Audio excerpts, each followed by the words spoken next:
பன்னீரில் ஸ்வீட் எப்படி செய்யறதுன்னு பார்க்கலாம் வாங்க. இதுக்காக நான் ஒரு பேக்கெட் பன்னீர் எடுத்திருக்கேன், ஒரு டம்ளர் பால், ஒரு ஸ்பூன் ஏலக்காய் தூள், கொஞ்சம் முந்திரியும் பாதாமும் எடுத்திருக்கேன், பிளைன் கோவா எடுத்திருக்கேன்.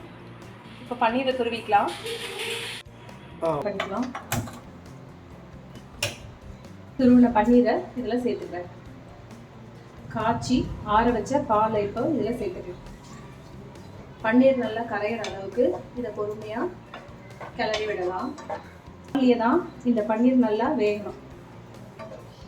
அப்போதான் இது நல்லா கரைஞ்சி பேஸ்ட் மாதிரி வரும். பேஸ்ட் மாதிரி வரும்போது நம்ம அடுத்தடுத்த பொருளை இதெல்லாம் சேர்த்துக்கலாம். பன்னீர் நல்லா இந்த பாலில் கரைய ஆரம்பிச்சிருச்சு. இந்த ஸ்டேஜில் சர்க்கரை சேர்க்காத கோவாவை நான் இதில் சேர்த்துக்கிறேன். கரையிற வரைக்கும் நம்ம இந்த கிளறி விடலாம். கோவா நல்லா இப்போ கரைஞ்சிருச்சு. இது கொஞ்சம் கெட்டியான பதத்துக்கு வர வரைக்கும் இதை நம்ம கிண்டிக்கிட்டே தான் இருக்கணும். இப்போவே சர்க்கரை போட்டோம்னா கரைஞ்ச மாதிரி ஆகிடும். அதனால கொஞ்சம் நல்லா கெட்டியானதுக்கு அப்புறமா சர்க்கரை சேர்த்துக்கலாம். நான் ஃபஸ்ட்டு சொல்லும் போது சர்க்கரையை சொல்ல மறந்துட்டேன். இப்போ சேர்க்கும் போது இதில் நான் சர்க்கரை சேர்த்துக்கிறேன், நீங்களும் சேர்த்துக்கோங்க. இது கெட்டியாகிற வரைக்கும் வெயிட் பண்ணலாம். இப்போ இது தண்ணி நல்லா ட்ரை ஆயிடுச்சு. இங்கே பாருங்க, இந்த மாதிரி வரணும். இந்த மாதிரி பதத்துக்கு வரும்போது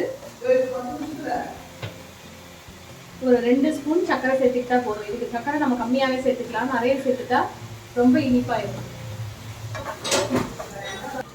சர்க்கரை போட்டதும் இந்த ஜீராவும் இன்னும் கொஞ்ச நேரம் நல்லா டைட் ஆகட்டும். அது சேர்த்துக்கலாம். ஏலக்காய் தூள் சேர்த்துக்கலாம். டைமில் ஸ்டவ் ஆஃப் பண்ணிடலாம். ஏற்கனவே இந்த ட்ரேல நான் நைட் தடவி வச்சிருக்கேன். இப்போ இதில் சூடாக இருக்கும் போது இதை ட்ரான்ஸ்ஃபர் பண்ணிக்கிட்டோம்னா கொஞ்சம் செட் ஆகிறதுக்கு ஈஸியாக இருக்கும். ஆறுனதுக்கப்புறம் நம்ம இதை ஃப்ரிட்ஜில் வச்சுக்கலாம்.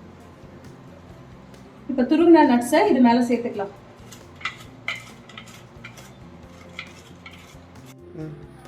இப்போ 1/2 hour ஃப்ரிட்ஜில் இருந்ததில் இந்த பால்கோவா நல்லா செட் ஆயிடுச்சு. வாங்க கட் பண்ணி பார்க்கலாம்.